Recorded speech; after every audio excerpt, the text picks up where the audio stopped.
Hello students, good morning. I welcome you all on my YouTube channel. My name is Vishnu Gupta and we are learning biology here. This video is for class 11th and on this platform we are studying biology, that is more than a subject. Clear? So in the class 11th we are studying animal kingdom. हम लोग animal kingdom के बारे में पढ़ रहे हैं, ठीक है. और animal kingdom में we have discussed a lot of basic characteristic and yesterday I showed you a magic. मैंने आपको एक मैजिक भी करके दिखाया कि how can we collect the characteristic, how can we retain few characteristic of each phylum.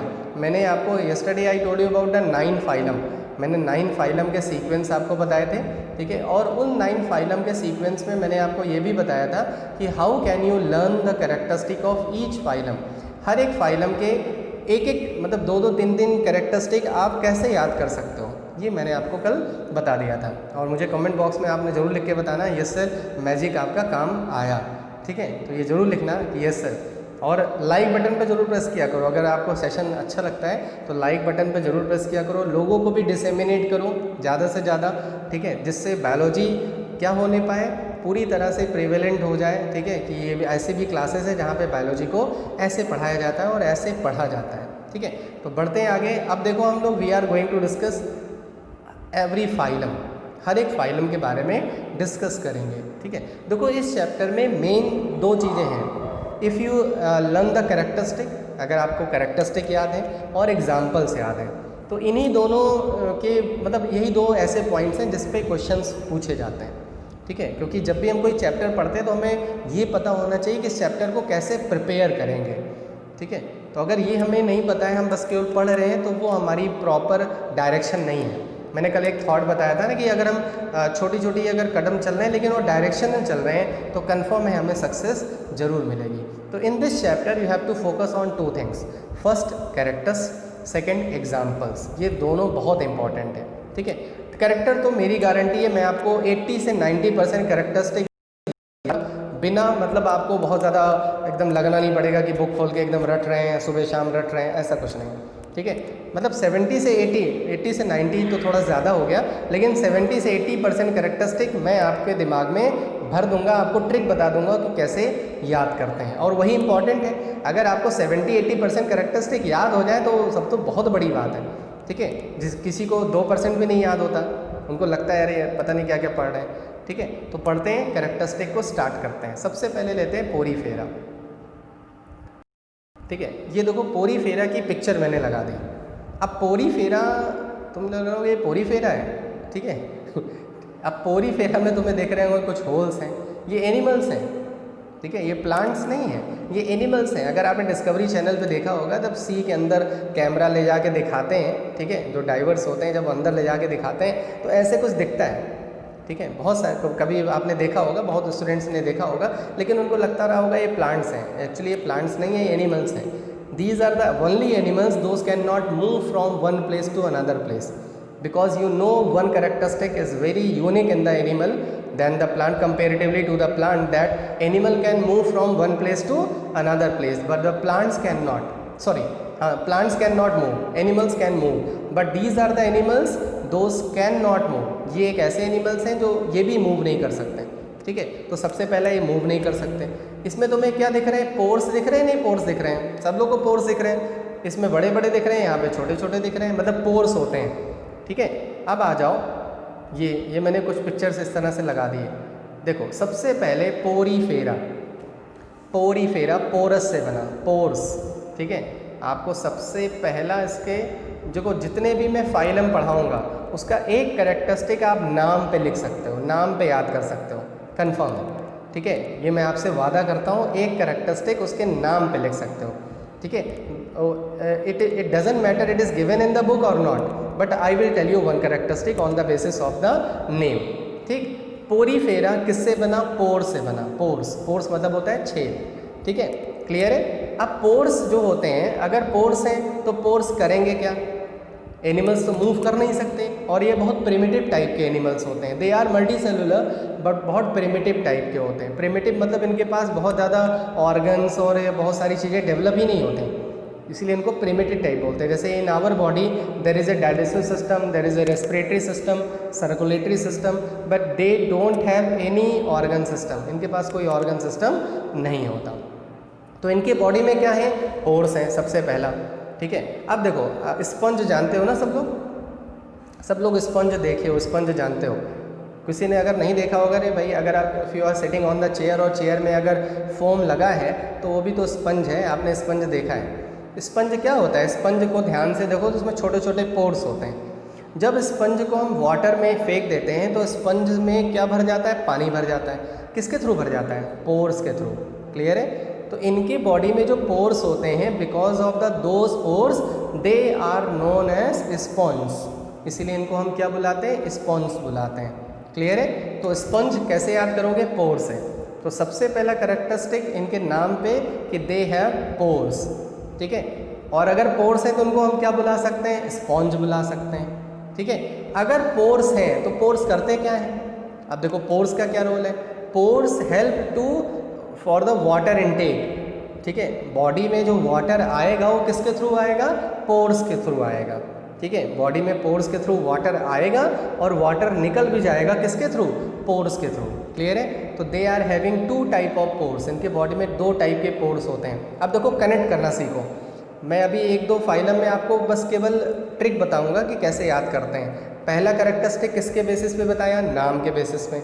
उसी से हमने उसका कॉमन नेम बता दिया, स्पंज।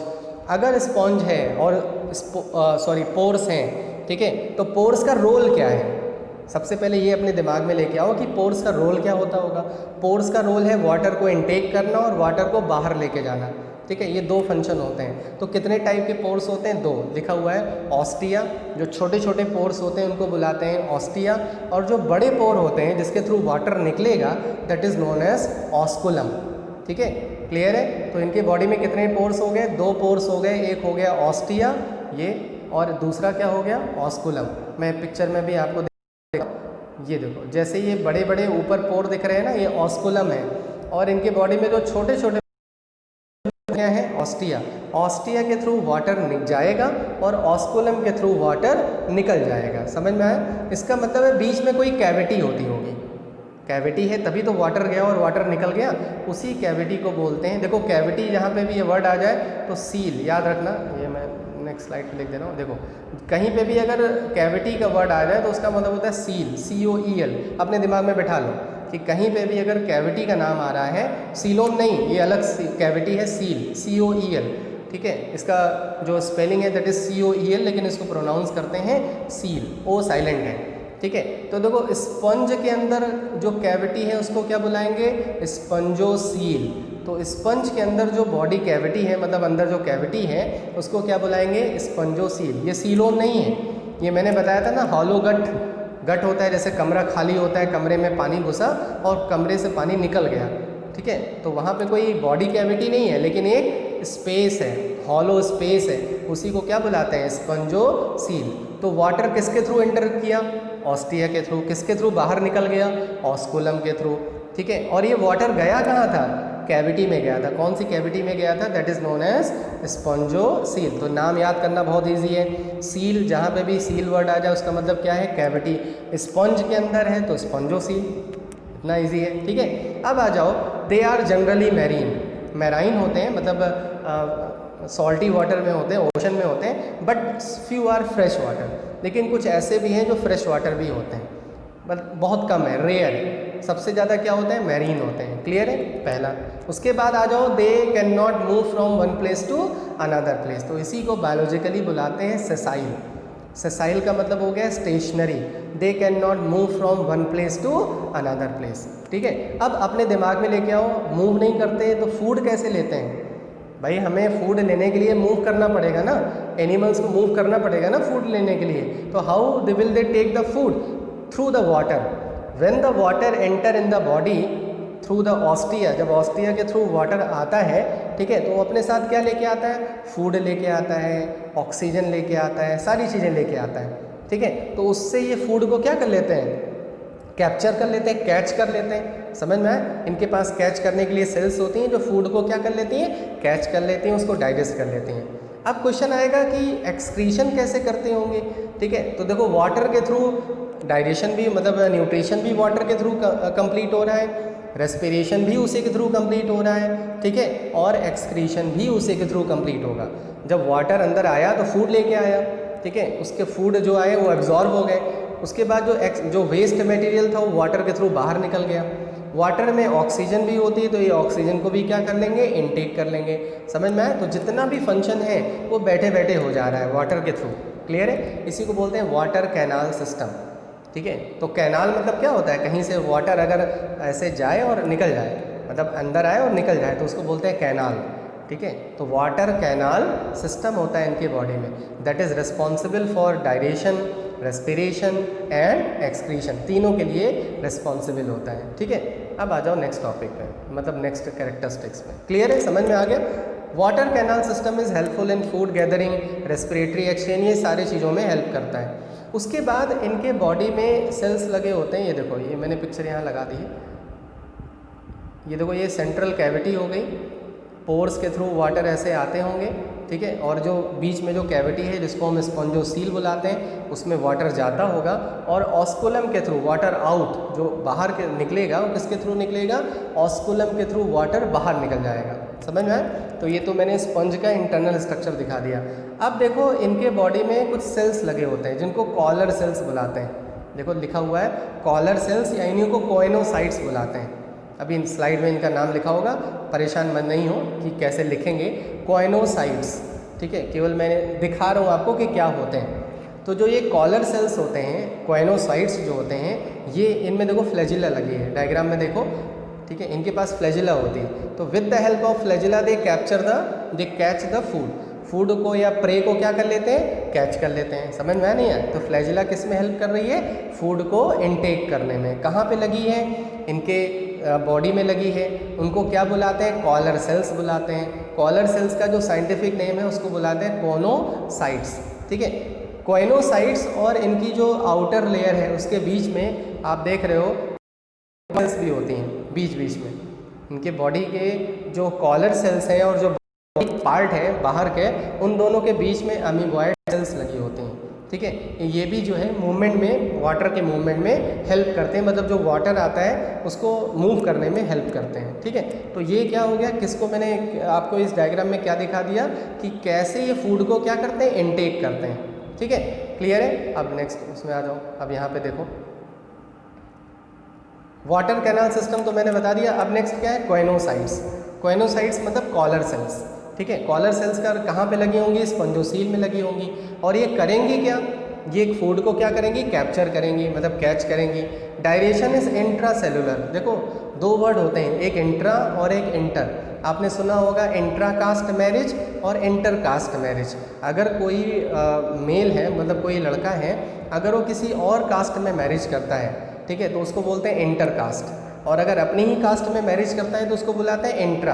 तो इंट्रा मतलब होता है विद इन, सेल्स के अंदर डायरेशन हो रहा है, इसलिए इसको क्या बुलाते हैं, इंट्रा सेलुलर डायरेशन। मतलब जो भी फूड आया उसका डायरेशन बाहर ना होके सेल्स के अंदर हो रहा है, इसलिए इसको क्या बुलाते हैं, इंट्रा सेलुलर डायरेशन, ठीक है। तो कॉलर सेल्स क्या करते हैं, फूड को ट्रैप कर लेते हैं, सेल्स में उसका डायरेशन हो जाता है। क्लियर? अब क्योंकि बॉडी एनिमल्स मूव तो कर नहीं सकते तो उनको प्रोटेक्शन कैसे मिलेगा, how they will be protected, तो दे विल बी प्रोटेक्टेड, उनके बॉडी पे ऊपर जो है पूरी तरह से स्केलेटन लगा होता है, ठीक है। वो स्केलेटन कैसे लगे होते हैं, स्पिक्यूल्स होते हैं। स्पिक्यूल्स मतलब जैसे कांटे टाइप के निकले होते हैं, ठीक है, जिनको हम स्पॉन्जिन फाइबर बुलाते हैं। स्पिक्यूल्स मतलब कांटे की तरह, और या फाइबर्स, बहुत छोटे छोटे फाइबर्स निकले होते हैं, ठीक है, जैसे स्पाइंस आपने सुना है, ठीक है, छोटे छोटे स्पाइंस होते हैं, वैसे ही इनके बॉडी पे भी पाए जाते हैं। Those are known as spongin fiber. Clear? Fiber की तरह होते हैं। तो they help in the protection, जो किस में हेल्प करते हैं, प्रोटेक्शन में हेल्प करते हैं। क्लियर हो गया? ठीक है। अभी हम लोग ने बेसिक कैरेक्टरिस्टिक नहीं लिखा है, सोच लो। सबसे पहले हमने सबसे पहला कैरेक्टरिस्टिक किसके बेसिस पे लिखा, नाम पे लिखा, पोरीफेरा। पोरीफेरा का नाम पोरीफेरा क्यों पड़ा, क्योंकि इसके पास पोर्स होते हैं। पोर्स होते हैं तो पोर्स होते हैं तो भैया पोर्स होते हैं तो इसलिए इसको क्या बुलाते हैं, स्पॉन्ज बुलाते हैं। अब अपने दिमाग में लेके आओ कि पोर्स हैं तो क्या करते हैं, pores help in the water canal system. वो वाटर कैनाल सिस्टम के थ्रू वाटर को इनटेक करते हैं और वाटर को बाहर करते हैं। दो टाइप के पोर्स होते हैं, ऑस्टिया और ऑस्कुलम। क्लियर है? ठीक है। और वाटर कहाँ जाता है, स्पंजोसील में जाता है, ये भी हो गया आपको। उसके बाद इनके हैबिटेट के बेसिस पे देखो कोई एनिमल है तो कहाँ रहेगा ये तो पता ही होना चाहिए, मैरीन होगा, ठीक है। उसके बाद दे कैन नॉट मूव, ये इनके लिए यूनिक फीचर है, ये केवल इसी एनिमल में आपको ये कैरेक्टरिस्टिक मिलेगा कि they can not move, they are sessile. Clear, sessile है तो खुद से पूछो, एक कैरेक्टरिस्टिक अगर थोड़ा सा अलग आ गया तो उसके बाद जो कैरेक्टरिस्टिक हो उससे कनेक्ट हो जाएंगे। अगर सेसाइल है तो अपने आप से पूछो how will they take the food, food कैसे लेंगे, तो फूड कैसे लेंगे, वाटर के थ्रू, ठीक है, क्योंकि मूव तो कर नहीं सकते, वाटर कैनाल सिस्टम के थ्रू, तो इसलिए नेक्स्ट क्या है, वाटर कैनाल सिस्टम। वाटर जब आएगा तो फूड को कैप्चर कैसे करेंगे, सेल्स के थ्रू जिनका नाम होगा कॉलर सेल्स या कोनोसाइट्स। कहाँ लगे होते हैं, स्पॉन्जोसील में लगे होते हैं। उसके बाद इनकी बॉडी प्रोटेक्टेड कैसे होगी, प्रोटेक्शन कैसे होगा, स्पेक्यूल्स होते हैं, स्केलेटन सिस्टम होता है बॉडी के बाहर जो इनको प्रोटेक्ट करता है। क्लियर है। अब आ जाओ बेसिक कैरेक्टरिस्टिक पे। ये हमने जो जादू में देख लिया था, asymmetrical, cellular level of organisation, diploblastic and acoelomate, ठीक है। ये चारों कैरेक्टरिस्टिक तो आपने पहले से ही आपको पता है, इसलिए मैंने इसको सबसे लास्ट में लिख रखा है। उसके बाद देखो हर्मेफ्रोडाइट, हर्मेफ्रोडाइट का मतलब क्या होता है, आप बाईसेक्सुअल जानते हो सब लोग, 10th में आपने पढ़ा है ना, बाईसेक्सुअल फ्लावर, बाईसेक्सुअल एनिमल, ठीक है। जैसे हम यूनिसेक्सुअल हैं, male and female are different, मतलब they are present on the different body. If the male and female reproductive present on the same body, अगर एक ही बॉडी पे है तो उसको बुलाते हैं बाईसेक्सुअल, और एनिमल में उसको बुलाते हैं हर्मेफ्रोडाइट, ठीक है। तो हर्मेफ्रोडाइट मतलब male and female reproductive organ are present on the same body, that is known as hermaphrodite और बाईसेक्सुअल। इनमें जो फर्टिलाइजेशन होता है, फर्टिलाइजेशन तो इंटरनल होगा, लेकिन जो डेवलपमेंट होगा वो इनडायरेक्ट होगा, क्योंकि ये पहला फाइलम है इसलिए आपको कई सारे टर्म नए नए लग रहे होंगे कि डेवलपमेंट इनडायरेक्ट मतलब क्या होता है। देखो आपने बहुत जूनियर क्लासेस में कैटरपिलर वाला पढ़ा है कि सबसे पहले एग प्रोड्यूस होता है, एग से लार्वा, फिर प्यूपा, फिर कैटरपिलर, ये पढ़े हो ना। तो बताओ डायरेक्ट डेवलपमेंट हो रहा है कि इनडायरेक्ट डेवलपमेंट हो रहा है, इनडायरेक्ट हो रहा है, ठीक है। लेकिन ह्यूमन में क्या होता है, बेबी प्रोड्यूस होते हैं डायरेक्ट, और बेबी फिर धीरे धीरे बड़े होने लगते हैं, तो ये क्या है, डायरेक्ट डेवलपमेंट है। तो जहाँ पे स्टेज आता है वो इनडायरेक्ट डेवलपमेंट होती है, और जहाँ पे ना आए उसको बोलते हैं डायरेक्ट डेवलपमेंट। समझ में आया। तो इनडायरेक्ट डेवलपमेंट मतलब हो गया लार्वल स्टेज आएगी। Clear. Asexual reproduction, they perform asexual reproduction by fragmentation. Fragmentation पता है आपको, अगर इनको कोई फ्रेगमेंट डिवाइड हो गया तो that will develop the new individual. Clear. कुछ एग्जाम्पल्स देखो मैंने यहाँ पे लिख रखे हैं, साइकॉन जिसको स्काइफा बोलते हैं, स्पॉन्जिला ये फ्रेश वाटर है। ये सब क्वेश्चन बहुत आते हैं, जो एक्सेप्शनल वाले क्वेश्चन होते हैं ये ज़्यादा आते हैं कि name one fresh water sponge, तो उसका नाम क्या बुलाओगे, स्पॉन्जिला। और जो बाथ स्पंज होता है, बाथ का मतलब होता है कि इन स्पंज को हम बाथिंग में भी यूज़ कर सकते हैं। आपको पता है ना, स्पंज बाथ करते हैं अपने स्किन को रब करने के लिए, तो Euspongia is known as bath sponge, ठीक है। तो ये इनके एग्जाम्पल हो गए। इनका मैंने ये देखो लगा दिया है कि किस तरह से फर्टिलाइजेशन होता है। हर्मेफ्रोडाइट होते हैं तो स्पर्म भी यहीं पे होगा, और एग मतलब फीमेल गैमेट भी होगा। दोनों का फर्टिलाइजेशन इंटरनल होता है, मतलब बॉडी के अंदर होता है। जब फर्टिलाइजेशन हो जाता है तो ये क्या प्रोड्यूस करते हैं, लार्वा प्रोड्यूस करते हैं, और लार्वा फिर धीरे धीरे जब ये मतलब अटैच हो जाता है, सेटलमेंट हो जाता है इसका, तो ये एडल्ट में चेंज हो जाता है। इसीलिए इस डेवलपमेंट को क्या बुलाते हैं, इनडायरेक्ट डेवलपमेंट। क्लियर हो गया, समझ में आ गया। तो मैंने आपको ट्रिक भी बता दी कि how you can learn the characteristic. आप कैरेक्टरिस्टिक को कैसे सीख सकते हो, ना कि रट सकते हो, क्योंकि रटोगे तो भूल जाओगे। अगर आप 2 दिन बैठ के पूरी फेरा याद करोगे तो याद तो हो जाएगा, लेकिन फिर आप भूल जाओगे। लेकिन जिस तरह से मैंने बताया है, अगर वैसे कैरेक्टरिस्टिक याद रिटेन करोगे तो 70 से 80% कैरेक्टरिस्टिक रिटेन कर सकते हो, भूलोगे नहीं। क्लियर है, समझ में आ गया। तो I am completing this session here now. We have completed Porifera. तो डेली अगर मुझे लगेगा कि ये फाइलम बड़ा है तो 1 फाइलम, नहीं तो 2 फाइलम में रोज़ कंप्लीट कर लूँगा, ठीक है। सो और लाइक बटन पर ज़रूर प्रेस करना, मैक्सिमम शेयर करना, जिससे और भी स्टूडेंट्स को इस चैनल के बारे में पता लगे और वो इससे कनेक्ट हो पाए, उनको भी इसका बेनिफिट मिले, ठीक है। और मुझे ज़रूर लिखना कि how did you like the session, कैसे सेशन आपको लगा, कि आपको इंटरेस्टिंग लग रहा है कि नहीं लग रहा है, ठीक है। क्लियर। तो completing the session, stay at your home, stay safe. जय हिंद, जय Bharat, love you, good bye.